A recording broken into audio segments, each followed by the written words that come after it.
IPA dari SMP Negeri 1 Gading, Kabupaten Probolinggo, Provinsi Jawa Timur.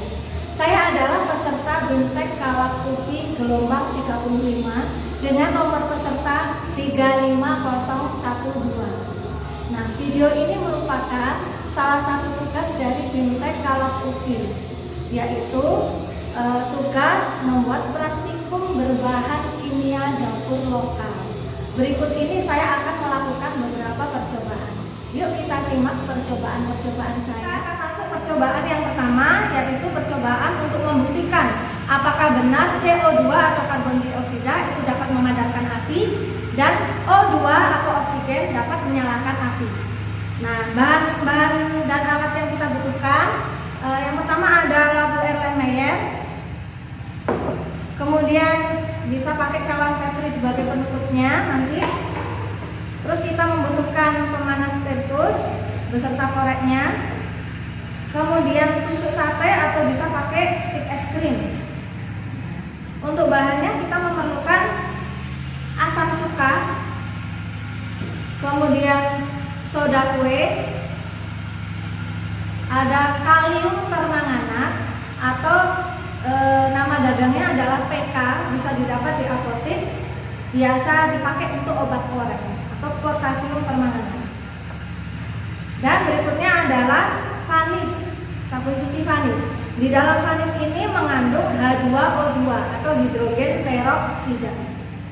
Nah, yang pertama kita akan membuat CO2 terlebih dahulu menggunakan reaksi kimia. Reaksi kimianya menggunakan asam cuka dengan soda kue. Kita masukkan asam cuka ke dalam lampu Erlenmeyer.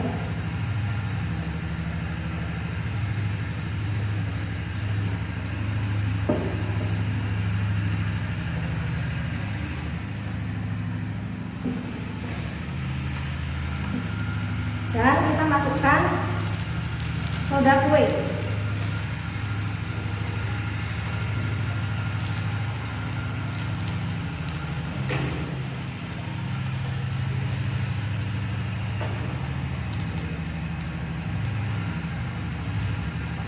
Akan langsung timbul reaksi bereaksi. Kita tutup terlebih dahulu. Kemudian berikutnya kita sisihkan dulu ini. Kita akan membuat oksigen dari reaksi kimia antara H2O2 dengan katalis. Katalisnya kita menggunakan PK. Untuk mempermudah pengambilan, PK-nya saya taruh ke dalam gelas kimia.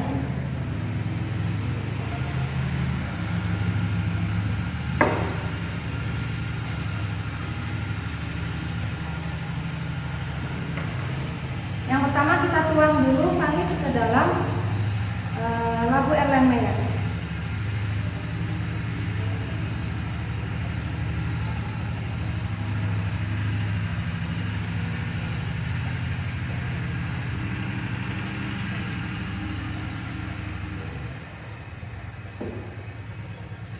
Vanis mengandung hidrogen peroksida. Nah, hidrogen peroksida ini akan kita reaksikan dengan katalis kalium permanganat, sehingga nanti akan berubah menjadi H2O atau air dan gas O2.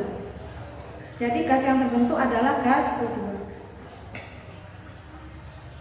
Kita tambahkan kalium permanganatnya sedikit saja.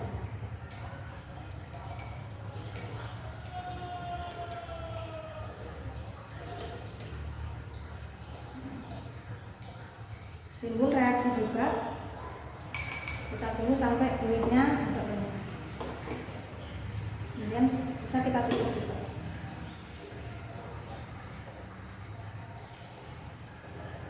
Nah, cara membuktikan apakah benar bahan yang ini mengandung CO2 dan yang ini mengandung oksigen. Terus kita coba cek.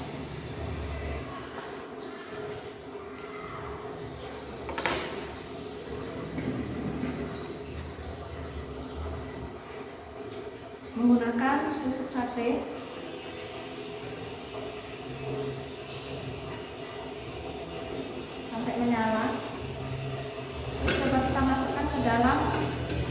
soda kue tadi.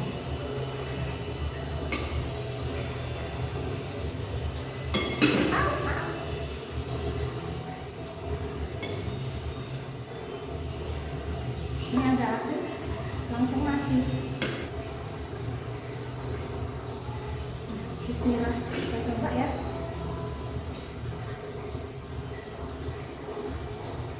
Ini mulai ya. Demikian percobaan saya yang membuktikan bahwa CO2 itu memadamkan api, sedangkan oksigen menyalakan api. Terima kasih. Percobaan yang kedua adalah percobaan tentang perubahan bilangan oksidasi pada suatu zat. Alat dan bahan yang akan kita butuhkan adalah labu Erlenmeyer 5 buah, kemudian gelas kimia kecil, ada juga, kemudian pemanas spiritus beserta korek, kemudian tusuk sate, tabung reaksi beserta erak dan pemegangnya. Nah, untuk bahannya kita memerlukan kalium permanganat yang sudah saya masukkan ke dalam gelas kimia ini supaya mempermudah pengambilannya. Kemudian ada soda kue, adem sari, air, fiksal, vanis, dan gula pasir.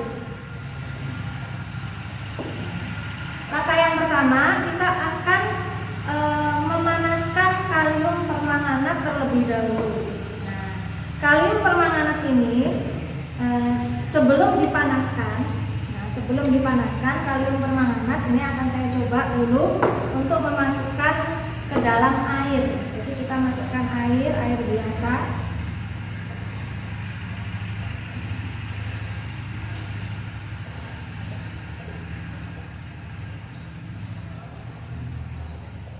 Kemudian kita masukkan kalium permanganat yang belum dibakar. Kita lihat bagaimana warnanya. Kalium permanganat yang belum dibakar ini akan menghasilkan warna ungu. Nah, ini tadi saya sudah membuat warna ungu seperti ini. Ini bisa karena membutuhkan waktu ya, ini saya tambahkan aja. Jadi kalium permanganat aslinya warnanya ungu. Kemudian kita akan coba membuat kalium permanganat yang dipanaskan. Dengan pemanasan menggunakan pemanas spiritus ini akan membuat ada dekomposisi. Jadi akan terbentuk adanya gas O2 atau oksigen. Nah, kita coba ya. Kita siapkan tabung reaksi. Kemudian kita masukkan kalium permanganat ke dalam tabung reaksi ini.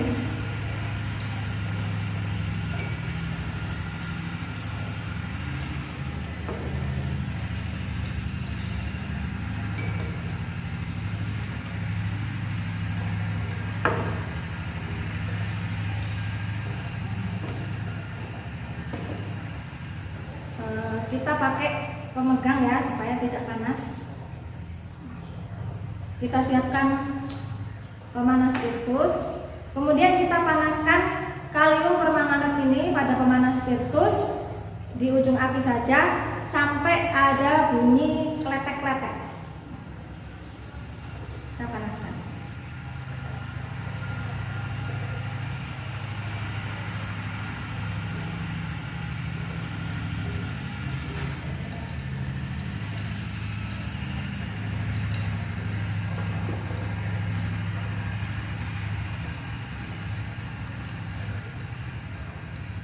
Ya, ada bunyi kletek-kletek.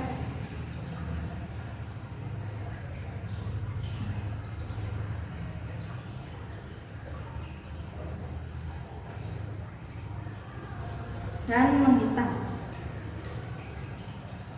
Nah, untuk tadi katakan kalium permanganat yang dipanaskan itu akan terjadi dekomposisi sehingga akan timbul gas oksigen. Untuk membuktikan apakah benar ada gas oksigen yang terbentuk dari pembakaran ini, kita coba menggunakan tusuk sate ini. Kita pakai bara tusuk sate, terus kita masukkan ke dalam ini. Maaf saya kaget. Nah, kita coba lagi. Nah, kalau tusuk bara ini masih menyala, nah berarti masih ada oksigen yang terbentuk.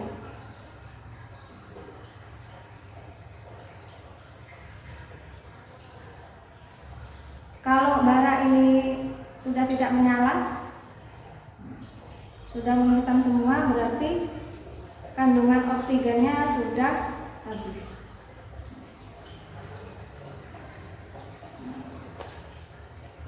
Ini berarti kan sudah habis.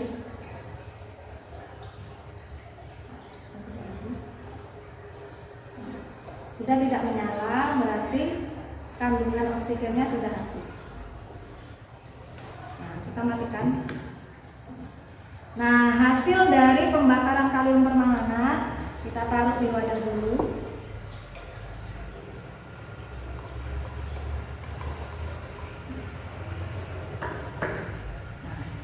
Hasilnya ini akan kita coba dimasukkan ke dalam air.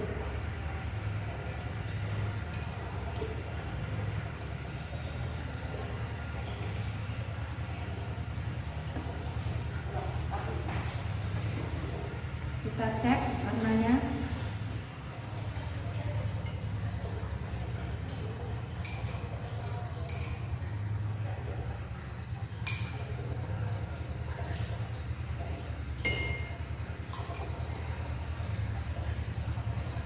Kita tunggu ya.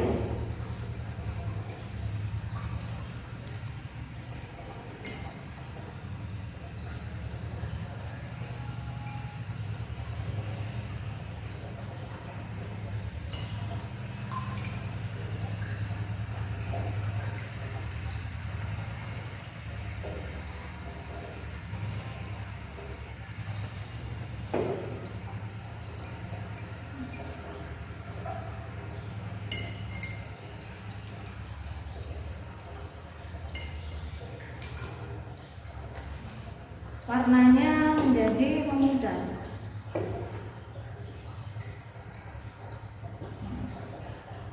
Tidak terlalu ungu lagi. Jika warnanya sudah berubah, berarti sudah terjadi penurunan bilangan oksidasi.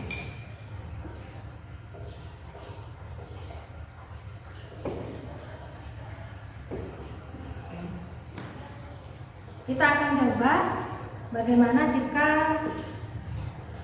saya tambahkan dengan soda kue mengandung natrium hidrogen karbonat dan gula pasir.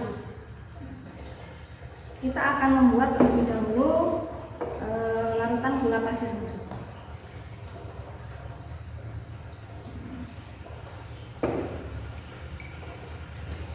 Langsung saja, ini saya tambah gula pasir, ini saya tambahkan air.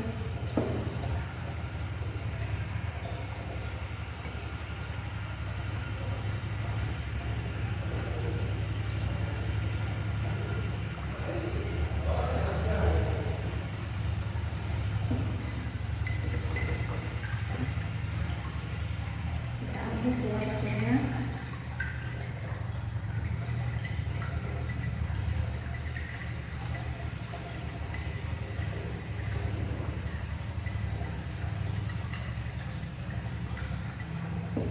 Kemudian kita siapkan soda kue, masukkan ke dalam lampiran layar.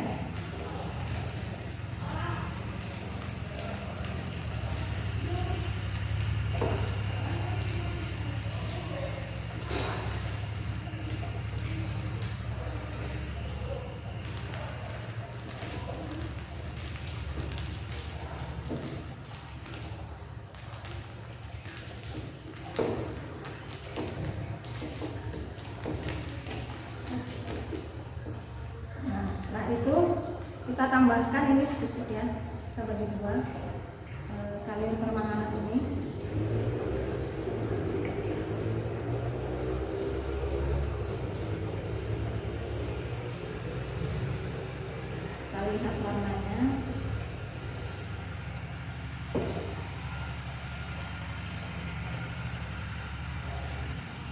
ternyata warnanya semakin memudar.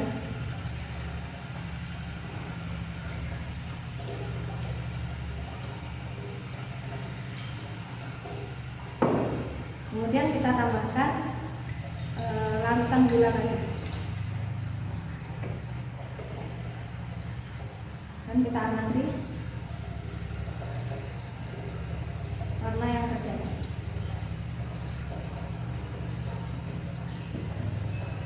Warnanya menjadi kecoklatan. Kemudian dari hasil pembakaran tadi ini saya masukkan semua saja.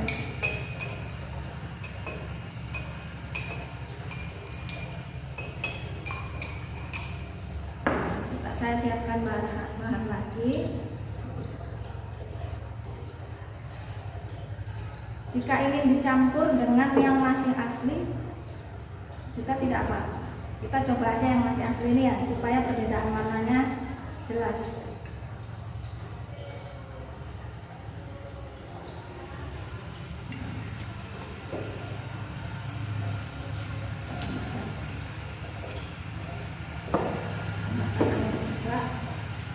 Supaya terlihat perbedaan warnanya.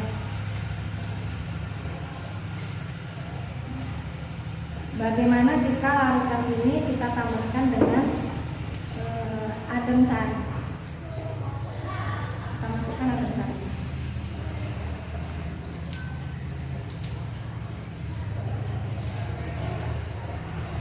Adem sari ini mengandung karbon dioksida. Nah, kita perhatikan perubahan warna.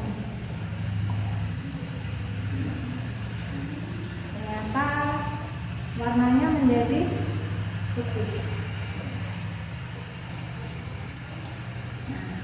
Nah, perbedaan warna ini menandakan bahwa bilangan oksidasi dari kalium permanganat yang semula +7 itu turun menjadi +6, +4, kemudian menjadi +2 dengan semakin pudarnya warna. Nah, semacam ini perubahan bilangan oksidasi ini terjadinya secara bertahap. Tapi kita juga bisa menurunkan bilangan oksidasi dari kalium permanganat ini secara langsung dari larutan awal, dari larutan yang asli masih awal, yang masih ungu pekat, terus langsung secara drastis kita langsung menurunkan bilangan oksidasinya secara langsung.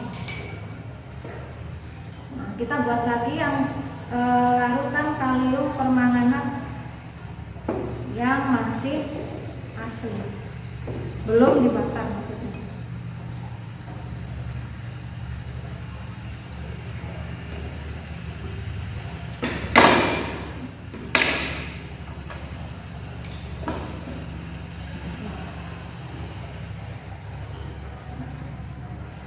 Ini adalah kalium permanganat yang belum dibakar dicampur dengan air. Jadi warnanya sangat ungu. Nah, kita akan mencoba memudarkan warna ini atau menurunkan bilangan oksidasinya yang ini semula +7 langsung kita turunkan menjadi +2. Dengan cara apa? Yaitu dengan cara menambahkan kalium permanganat ini dengan HCl. HCl kita dapatkan dari fiksal. Nah, di dalam fiksal itu mengandung bahan kimia yaitu HCl atau asam klorida. Dan kita campur dengan vanis. Di dalam vanis ini mengandung H2O2 atau hidrogen peroksida. Kita campur kedua bahan ini dengan perbandingan 1:1. Kita siapkan tempatnya dulu. Kemudian kita masukkan vanisnya terlebih dahulu. Fiksal dengan perbandingan 1:1. Jika ini 10 ml, maka vanisnya juga 10 ml.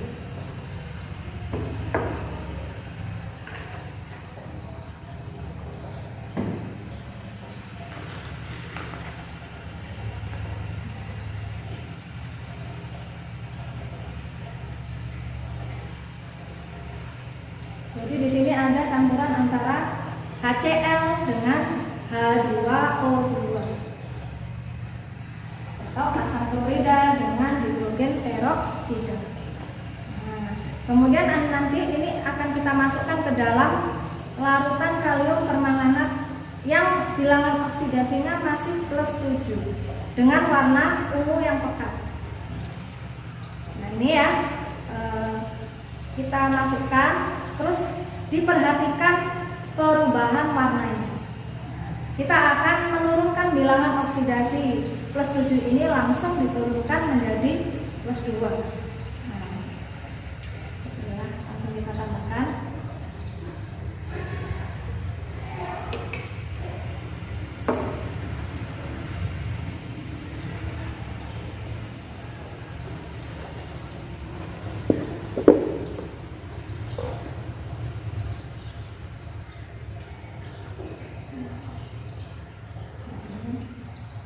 Pertama ada buih terlebih dahulu, tapi kemudian buihnya ini menghilang. Lihat ada di sini. Kemudian ini lama kelamaan ini menjadi bening.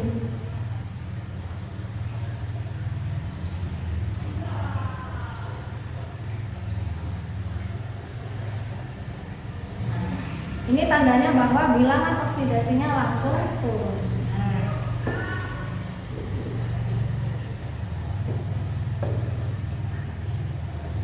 Jadi inilah percobaan perubahan bilangan oksidasi pada suatu bahan, di mana bahan yang kita gunakan adalah kalium permanganat.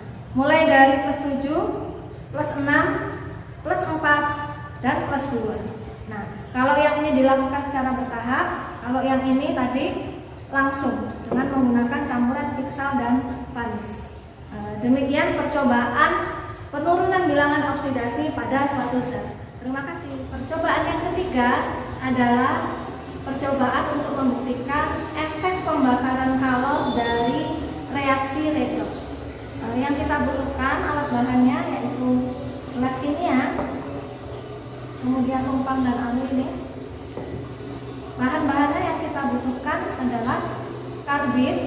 Ini karbitnya saya pakai karbit batu tapi sudah menjadi serbuk ini. Kemudian bau ini. Kemudian baiklin dan piksal. Piksal ini mengandung HCl. Ini agak serem. Jadi kita berdoa dulu ya. Bismillahirrahmanirrahim. Semoga lancar dan berhasil dan selamat. Amin. Yang pertama kita lakukan adalah piksal ini. Piksal ini mengandung HCl. Kita masukkan ke dalam gelas kimia.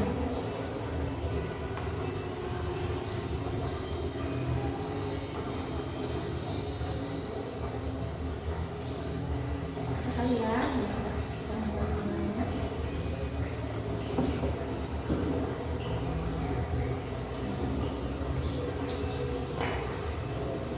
Ya, sedikit aja ya, supaya efeknya tidak terlalu besar. Kemudian kita masukkan karbit ke dalam si piksal.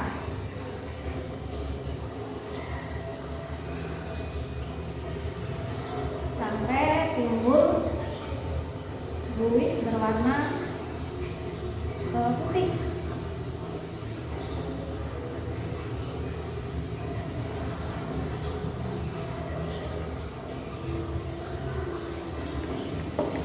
Kita tunggu sampai agak lumayan banyak buihnya.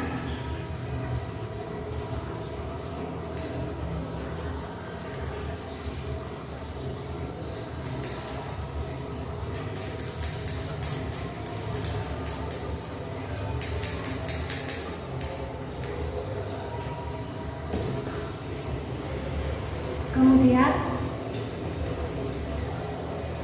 kita ambil baiklin. Nah, nanti kita ambil baiklin sekitar sepertiga tutup. Kita masukkan terus kita tunggu lihat apa reaksi yang terjadi.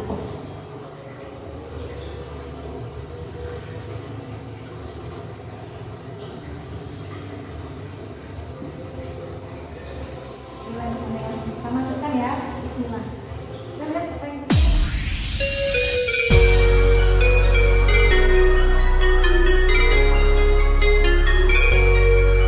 percobaan yang terakhir adalah percobaan menggunakan bahan-bahan beras, betadin, dan vitamin C.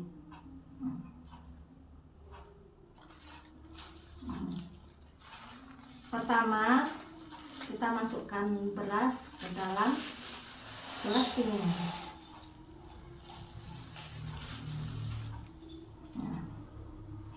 Kemudian kita tambahkan betadin. Betadin ini mengandung iodin. Dia itu sebagai indikator bahwa suatu bahan itu mengandung amilum atau zat tepung. Nah, kita mau cek apakah beras ini apakah betul mengandung amilum. Seharusnya beras itu harusnya juga mengandung amilum. Kita tambahkan, teteskan 1, 2, 3, 4, 5.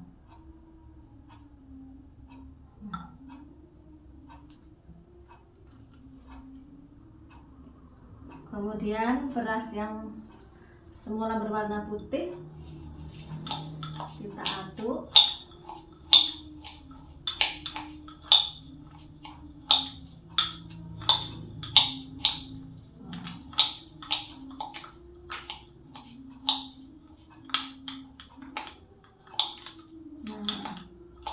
Ternyata berasnya menjadi berwarna hitam setelah ditetesi oleh betadin. Betadin itu mengandung iodium, sehingga membuat beras ini berwarna hitam. Jika suatu bahan berwarna hitam setelah ditetesi oleh iodium atau betadin ini membuktikan bahwa suatu bahan itu mengandung amilum. Nah, ini ya penampakan dari beras yang ditetesi dengan betadin. Berasnya menjadi berwarna hitam. Nah, kemudian kita mau cek. Iodin ini selain dia sebagai indikator adanya amilum, dia juga sebagai indikator adanya vitamin C dalam suatu bahan. Nah, jika suatu bahan itu memang mengandung vitamin C, jika ditambah oleh betadin, maka dia akan nanti berubah jadi bening. Nah, sekarang saya menggunakan vitamin C vitasimin ini, tapi saya hancurkan dulu, kemudian saya beri air. Nah, sebagai pengganti vitasimin, kita bisa menggunakan air jeruk atau bahan-bahan yang buah yang mengandung vitamin C. Di antaranya adalah jeruk. Nah, ini kalau saya menggunakan vitasimin yang dihancurkan kemudian diberi air. Sekarang vitasimin ini akan saya masukkan ke dalam beras. Nah,